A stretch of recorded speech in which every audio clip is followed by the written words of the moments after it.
Hello student, welcome to the class. I hope you all are fine and safe at your home. Today's session will begin with unit number 5, that is Principle of Inheritance and Variation. What do you mean by inheritance? Inheritance is the process by which characters are passed from parents to the progeny. And what defines the variation is the degree by which progeny differs from their parents. So, the principles that are aligned within inheritance and variation will discuss them each in detail. The question arises is, have you wondered why an elephant gave birth to a baby elephant? Or why a mango seed forms only a mango plant and not the other?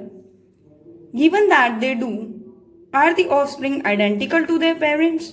Or do they show some differences in their characteristics? These questions are dealt with a branch of science that is called as genetics. Genetics deals with the inheritance as well as variation of characters from parents to the offspring. Humans as early as 8000 to 1000 BC knows that one of the causes of variation was hidden in sexual reproduction.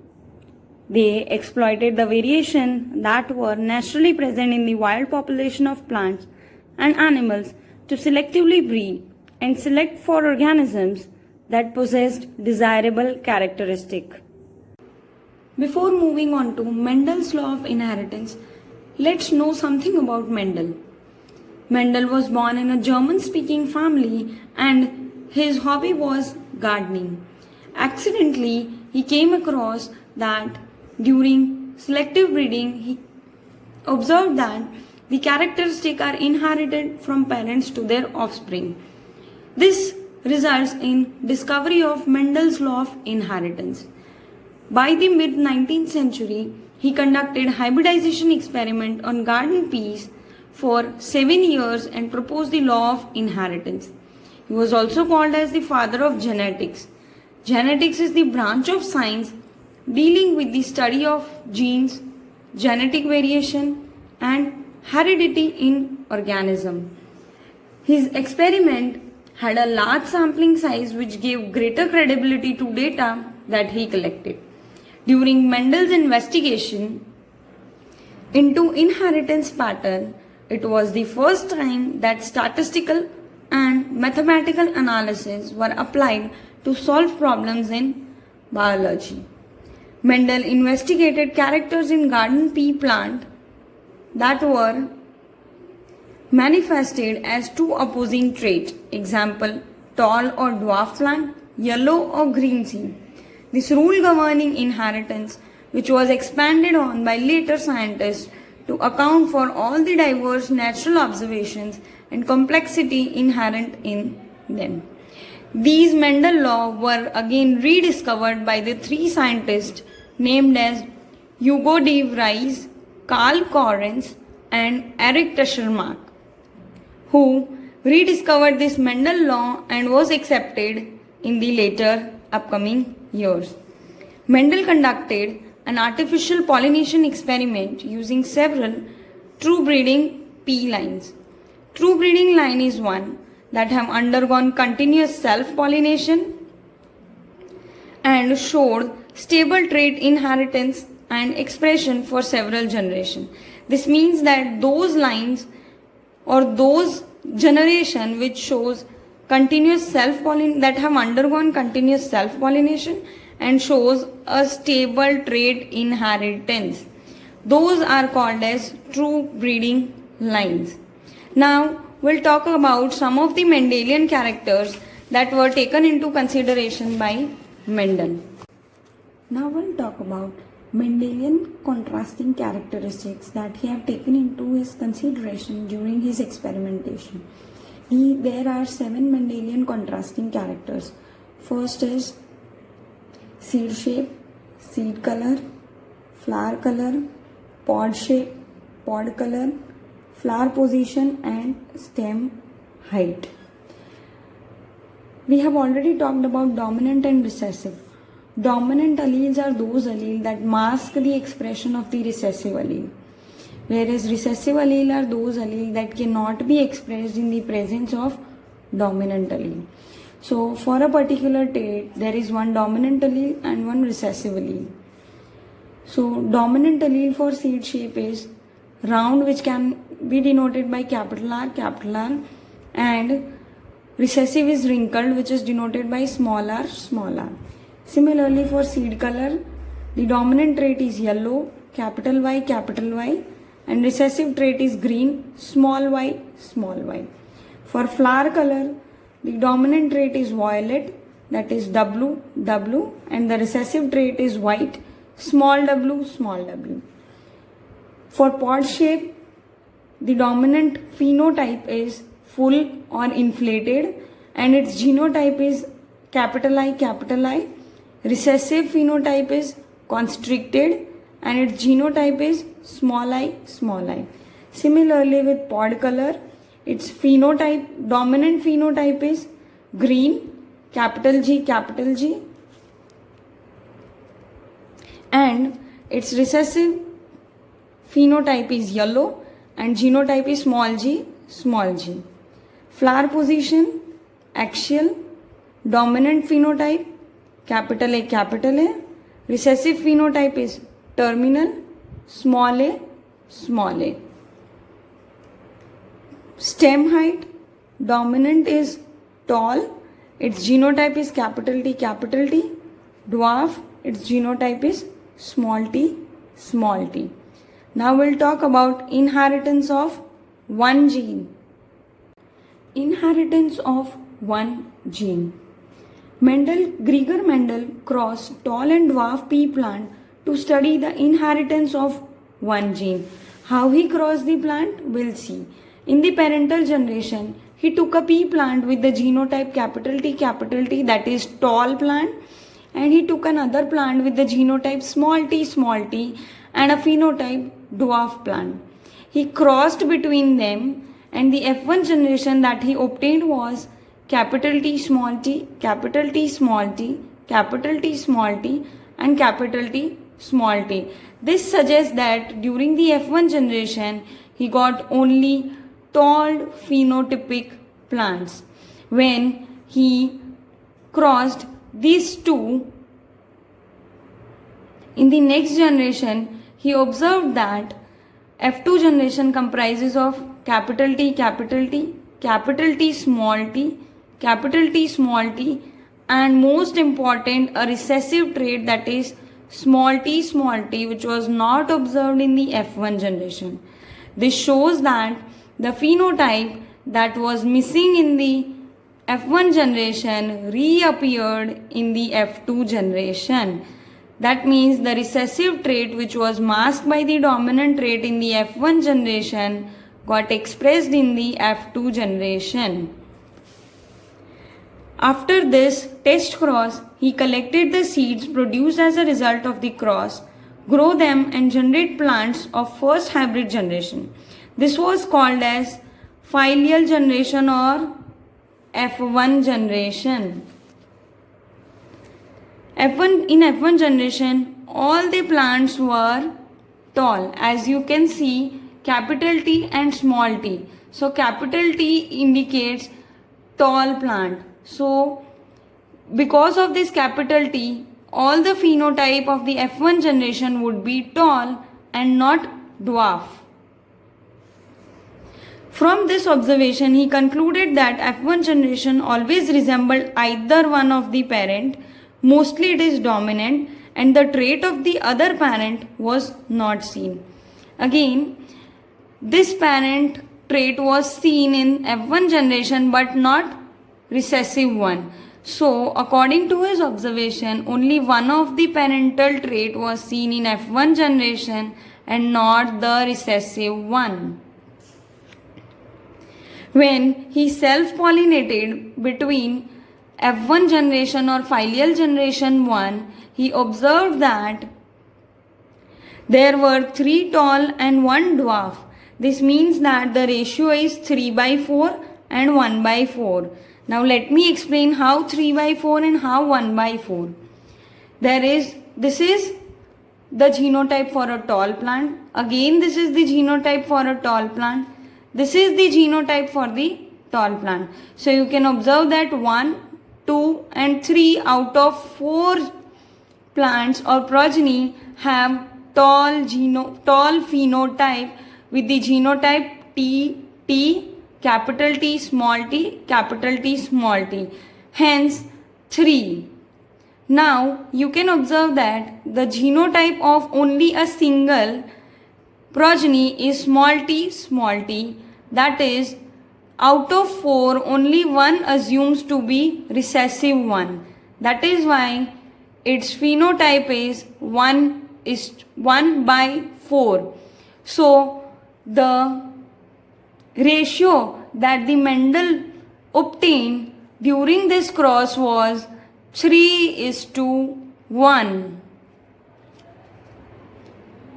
3:1. Okay. Similar result was obtained with other traits that he studied, suggesting that only one of the parental trait was expressed in the F1 generation, while at the F2 stage both the traits were expressed in the proportion of 3:1, as I have explained how 3:1 ratio has come. Based on his observation, he proposed that something was being stably passed down unchanged from parents to the offspring through gametes over successive generation. He called these things as factors and now which are called as genes. We have already discussed that genes code for a particular pair of contrasting characters are referred to as alleles. For example, T for tall and small t is for dwarf. Capital T and small t are the alleles of each other, coding for a particular phenotype, that is plant height. In plants, pair of alleles for height would be capital T, small t, or small t, small t. For a dwarf and tall, the allelic pair genes for height are identical or homozygous. We have previously discussed the terminology homozygous. When both the alleles are of same characteristic, then it is called as homozygous. Capital T and capital T both indicates dominant character and hence this is homozygous. Similarly, small t both are recessive characters and hence determine homozygous condition. Both these are the genotype, whereas their phenotype is tall or dwarf. Capital T and small t shows tallness, but here one is in dominant condition whereas the other is in recessive condition. Such type of traits or such type of genotype is called as heterozygous genotype. He proposed that one dominates the other and hence is called as dominant factor while the other is recessive. Here capital T is dominant over small t. Alleles are dissimilar in case of the heterozygotes. Here you can see that the alleles are dissimilar. One is capital T and the other is small t. Since capital T and small t plant is heterozygous for genes controlling one character, it is a monohybrid, and the cross between capital T and small t is a monohybrid cross. Since there is only involvement of one character, it is called as monohybrid, and the cross that is occurring between homozygous dominant and homozygous recessive is termed as monohybrid cross. From the observation that the recessive parental trait is expressed without any blending in the F1 generation, it was inferred that when the tall and dwarf plant produce gametes by the process of meiosis, the alleles of the parental pair separate or segregate from each other and only one allele is transmitted to the gamete. This segregation of allele is a random process, and so there is a 50% chance of a gamete containing either allele, as has been verified by the results of crossing.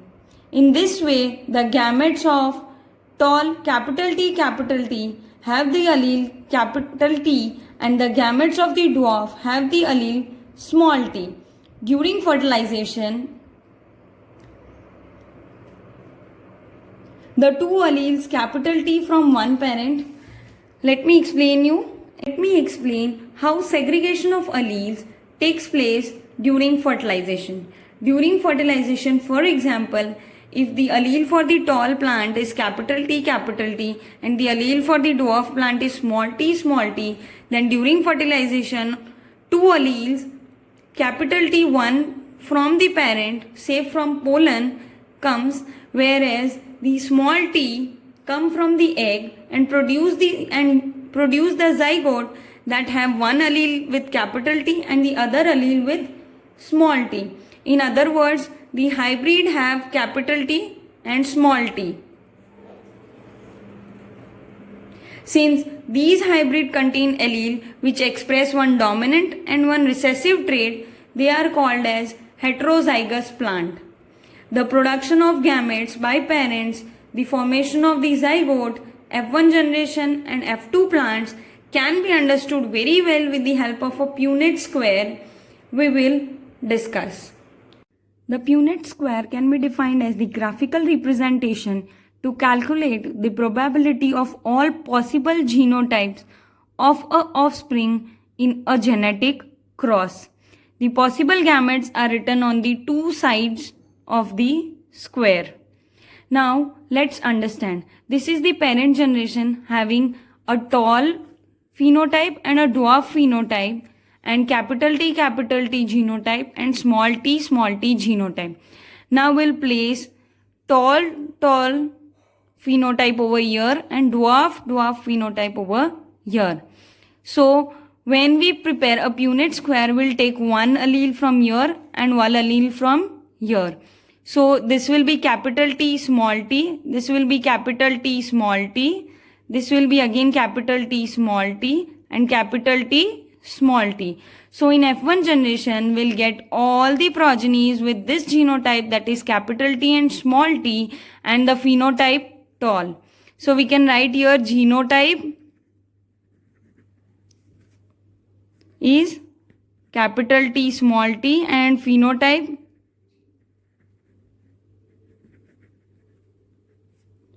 is tall. Fine.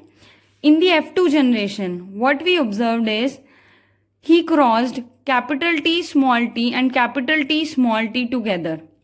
That is, he self-crossed the F1 generation and prepared Punnett square again. How? Same way, he wrote capital T small t, and he prepared the square. One capital T from here, one capital T from here, one capital T from here, one small t is from here, one small t, one capital T, and both the small t. So, as we have seen earlier that in F2 generation or the phylal 2 generation, he observed that the recessive trait is again reappearing in the scenario. So, the phenotype of this F2 generation is 3:1. How phenotype 3:1? Because 3 of them are having capital T and dominant trait, and hence the phenotype will be tall, and only one is having both the recessive trait, and hence it will be dwarf plant. Similarly, how we'll calculate the genotype is, this is 1. So both the dominant homozygous condition is 1. 2 heterozygotes, then 2, and 1 is homozygous recessive. So again 1. So this way Punnett square can be prepared for monohybrid. This is the Punnett square for monohybrid. Similarly, you can prepare Punnett square for dihybrid cross also. That we'll study in the next class. Now we'll start with how he test cross this to observe the genotype of the F1 generation. So to obtain the genotype of to sure, Mendel self-pollinated the F2 plants and found that the dwarf F2 plants continued to generate dwarf plants in the F3 and F4 generation also. But by just merely looking at the phenotype of the plant, it is very difficult to determine its genotypic composition. Therefore, Mendel, to determine the genotype of a tall plant at F2, Mendel performed an experiment and he crossed the tall plant from F2 with a dwarf plant. This he called as test cross. This is the test cross. This is the tall plant from the F2 generation having capital T and small t genotype, and he test crossed this with the small t and small t. In a typical test cross, an organism showing a dominant phenotype is crossed with a recessive phenotype instead of self-crossing. The progenies of such cross can be easily analyzed to predict the genotype of the test organism. As you can see that I have prepared the Punnett square for this test cross also. You can easily see that there are two dwarf and two tall plants.